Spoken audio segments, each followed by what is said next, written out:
There's a specific kind of tired that has nothing to do with sleep. You wake up, you go through your day, you talk to people, maybe even laugh at something, and then you get home, sit down and feel nothing. Not sadness, not anger, just empty. If you know exactly what that feels like, this video is for you. Because what most people don't realize is that emptiness isn't random. It's not a flaw. And it's not something that just happens to people. It's actually trying to tell you something. Most people assume that feeling empty means something is wrong with them, that they're broken in some way that others aren't. But psychology tells us something different. Emotional emptiness is often described as a disconnection from yourself, from your emotions, and sometimes from the people around you. It's not the absence of feeling, it's more like your emotional system has quietly gone into protection mode. Think of it like a circuit breaker. When a house gets too much electricity running through it, the breaker trips. Not because the house is broken, but because the system is protecting itself from overload. Emptiness works the same way.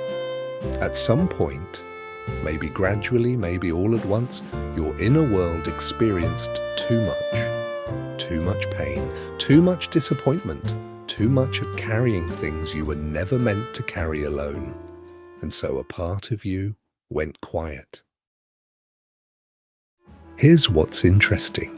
The people who experience this kind of emptiness most deeply are almost never the people you'd expect. They're not people who've had easy lives and are simply bored.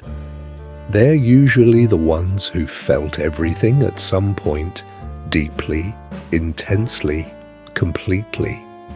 They're the overthinkers, the ones who cared too much, the ones who gave a lot of themselves to people, to dreams, to relationships, and somewhere along the way, something didn't give back. They're also often the ones who learned early on to manage their emotions rather than express them. Maybe they grew up in an environment where showing emotion felt unsafe. Maybe they were the strong one in their family. Maybe they were told, directly or indirectly, that their feelings were too much, too sensitive, too dramatic. So they learned to compress, to contain, to function. And functioning after a long time can start to feel hollow. Emptiness doesn't always look the way people expect. It doesn't always look like lying in bed unable to move. Sometimes it looks like being very, very busy, because stillness is where the emptiness lives, and staying busy keeps you from having to sit with it. It can look like scrolling for hours, not because anything is entertaining, but because it fills the silence. It can look like going through the motions in relationships, being present physically but somewhere else entirely. It can look like not wanting anything, no excitement about the future, no real desires, just a flat, grey sort of okayness that you can't quite explain to anyone else. And here's the part that makes it lonely. When people ask how you are, you say, fine. Because how do you explain something you don't fully understand yourself? How do you tell someone that you don't feel sad exactly? You just feel absent. So most people carry it quietly, and quietly becomes a very heavy word. Here's what I want you to hear. Emptiness at its core is often a signal of unmet needs. Needs that have gone unacknowledged for so long that you've stopped noticing them. The need for genuine connection. Not surface-level conversation, but someone who actually sees you. The need for purpose, not a grand life mission. Sometimes just a reason to look forward to Tuesday. The need for rest, not just physical rest, but emotional rest. the kind that comes from not having to perform or manage or hold yourself together for a little while. The need to feel again, even the uncomfortable things, because numbness, as protective as it is, cuts both ways. When you shut down the pain, you also quietly shut down the joy. Psychologists call this emotional blunting, and it's one of the ways our minds try to protect us that ends up costing us more than we realize. So what do you actually do with this?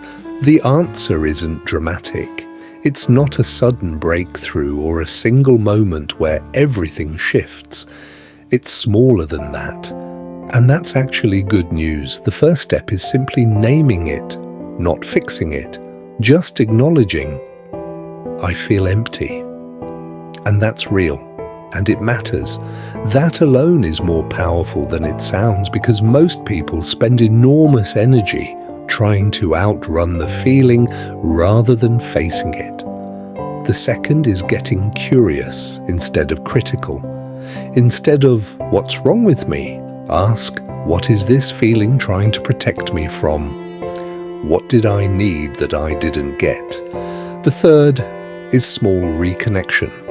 Not a life overhaul, one honest conversation, one thing you do purely because it makes you feel something, not because it's productive. One moment where you let yourself be exactly where you are without judgment. Emptiness doesn't heal all at once. It heals in small moments of genuine presence with yourself and with others who feel safe enough to be real with. If you watched this far, I don't think it's a coincidence. Something in you recognized itself here, and I want you to know the fact that you're looking, that you're asking these questions, that you're trying to understand what's happening inside you, that already means something. Empty people who don't care, don't search for answers. You're here. That matters. Take care of yourself, and I'll see you in the next one.